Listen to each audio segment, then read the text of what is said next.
Notre mission a été de récupérer toutes les informations dont nous pouvons disposer et de pouvoir les traduire sous forme de protocoles afin de protéger tout le personnel médical et paramédical et administratif de l'établissement. Une des particularités de cette épidémie Covid a été que nous sommes partis de la feuille blanche.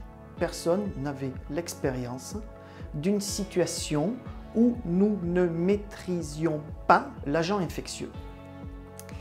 Tout le monde a dû apprendre, que ce soit des unités qui avaient l'habitude de travailler en infectiologie ou d'autres unités. Il a fallu s'adapter à l'architecture. L'objectif, c'était de trouver un secteur qui soit près des urgences et où il y ait le moins de croisements possible. Secondement, il a fallu s'adapter avec le matériel dont nous disposions. Enfin, il a fallu former les équipes avant qu'elles puissent accueillir les premiers patients. Cela ne s'est pas fait en 2 jours, il a fallu 1 semaine pour qu'on puisse s'adapter. Le principal objectif a été d'anticiper l'épidémie afin que les premiers patients puissent être accueillis dans les meilleures conditions de sécurité pour eux et pour nos personnels. Parmi les équipements individuels de protection, il y a le masque anti-projection. Le voici. Il sert à nous protéger des postillons et à protéger celui qui est en face de nous des postillons. C'est celui que l'on peut avoir en grand public. Comment le mettons? Mais il faut le positionner au niveau des 2 oreilles, comme ceci, bien pincer la tache métallique pour épouser la forme du nez et le mettre sous le menton.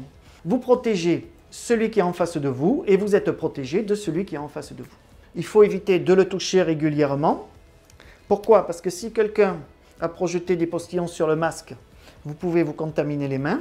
Donc, il faut éviter de le toucher régulièrement et dès qu'il est mouillé, il faut le changer parce qu'il n'est plus efficace. Et il existe un autre type de masque, le masque FFP2.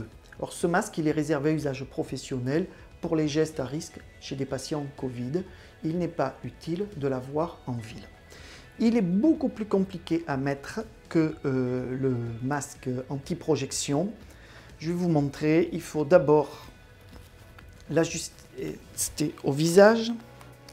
Il faut ensuite le passer à travers les lunettes, ce qui est compliqué. L'ouvrir, le mettre au niveau du visage. Bien ajuster les élastiques. Bien ajuster sous le menton. Pincer le serre-nez pour être près du visage. Et ensuite faire un test en inspirant pour vérifier l'étanchéité du masque par rapport au visage. Ce geste-là. Ensuite, comme l'autre, il ne faut pas le toucher et on l'utilise dans les mêmes conditions.